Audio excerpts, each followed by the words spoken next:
देशानं आपल्या सामर्थ्याबाबत नवीन आत्मविश्वास निर्माण करणारी कामगिरी केली असून देशातल्या युनिकॉर्नच्या संख्येनं नुकतंच शतक झळकावलं असल्याचं पंतप्रधान नरेंद्र मोदी यांनी सांगितलं आहे.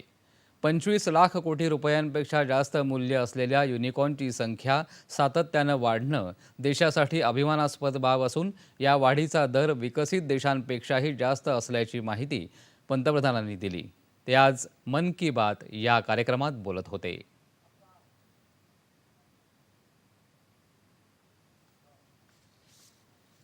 इस महीने 5 तारीख को देश में यूनिकॉर्न की संख्या 100 के आंकड़े तक पहुंच गई है। और आपको तो पता ही है, एक यूनिकॉर्न यानी कम से कम 7,500 करोड़ रुपए का स्टार्टअप। इन यूनिकॉर्न्स का कुल वैल्यूएशन $330 बिलियन यानी 25 लाख करोड़ रुपयों से भी ज्यादा है।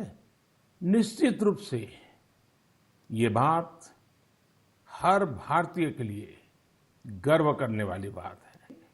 इसका मतलब यह हुआ कि ग्लोबल पैंडेमिक के इस दौर में भी हमारे स्टार्टअप्स वेल्थ और वैल्यू क्रिएट करते रहे।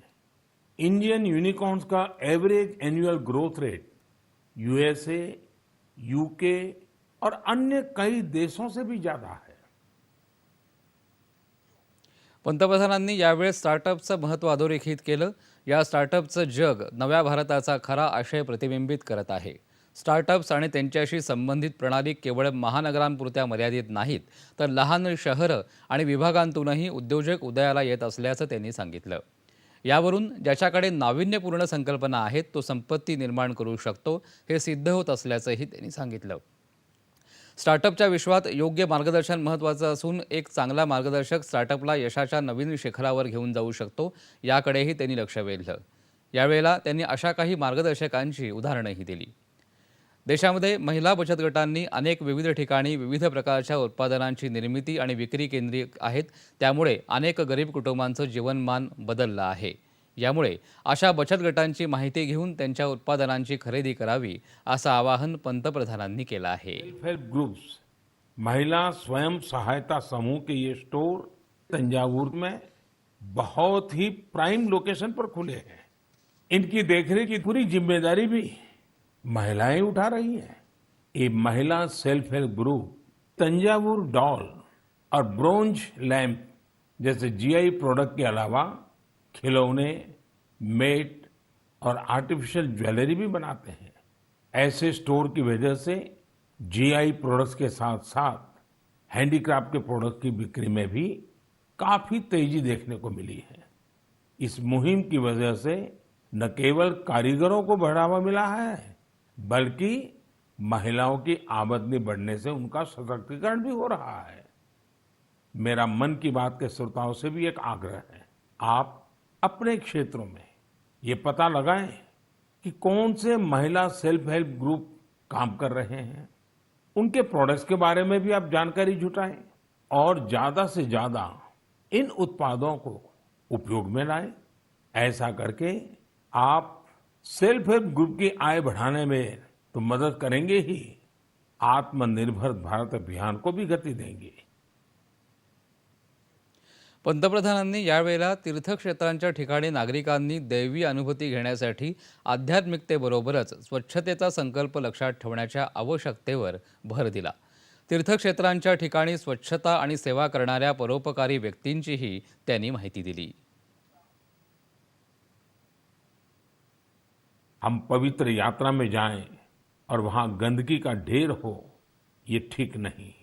लेकिन साथियों, इन शिकायतों के बीच कई अच्छी तस्वीरें भी देखने को मिल रही हैं। जहां श्रद्धा है, वहां सृजन और सकारात्मकता भी है। कई श्रद्धालु ऐसे भी हैं जो बाबा केदार के धाम में दर्शन पूजन के साथ साथ स्वच्छता की साधना भी कर रहे हैं।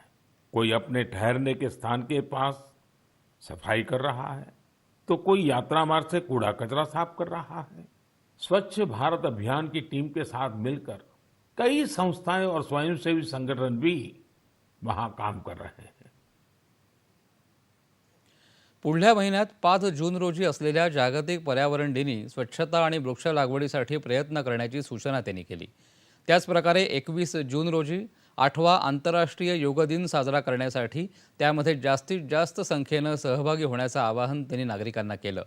तसंच आपल्या शहरातलं किंवा गावातलं विशेष ठिकाण निवडून त्या भागाची ओळख निर्माण करण्यासाठी आणि पर्यटनाला चालना देण्यासाठी त्या ठिकाणी नाविन्यपूर्ण कार्यक्रमांचं आयोजन करण्याचीही सूचना त्यांनी यावेळेस केली. आपसे भी ये आग्रह करूंगा, इस बार योग दिवस मनाने के लिए आप अपने शहर, कस्बे या गांव की किसी ऐसी जगह चुने जो सबसे खास हो. ये जगह कोई प्राचीन मंदिर और पर्यटन केंद्र हो सकता है, या फिर किसी प्रसिद्ध नदी, झील या तालाब का किनारा भी हो सकता है. इससे योग के साथ साथ आपके क्षेत्र की पहचान भी बढ़ेगी और पर्यटन को भी बढ़ावा मिलेगा. भारतीय संस्कृतीविषयी आणि रामायण महाभारताविषयी परदेशात असलेल्या आत्मीयतेची पंतप्रधानांनी माहिती दिली. जपानमधले प्रसिद्ध कला दिग्दर्शक हिरोशी कोइके आणि इतर प्रसिद्ध व्यक्तींकडून या महाकाव्यांवर आधारित कार्यक्रमांची निर्मिती आणि सादरीकरण केलं जात असल्याचंही त्यांनी सांगितलं. समर्पण आणि सेवेच्या भावनेतून काम करणारे आंध्र प्रदेशातले राम भूपाल रेड्डी आणि उत्तर प्रदेशातले कुंवर सिंग यांनी कशाप्रकारे समाजासाठी आपल्या स्वतःच्या खर्चानं सार्वजनिक उपक्रम सुरू केले आहेत याची ही माहिती पंतप्रधानांनी दिली. उन्हाळ्याच्या काळात स्वतःची काळजी घेण्याबरोबरच परिसरातल्या पशुपक्ष्यांना अन्न पाणी पुरवण्याची आणि मानवता धर्म पाळण्याची आठवण करून देत पंतप्रधानांनी मन की बातचा समारोप केला.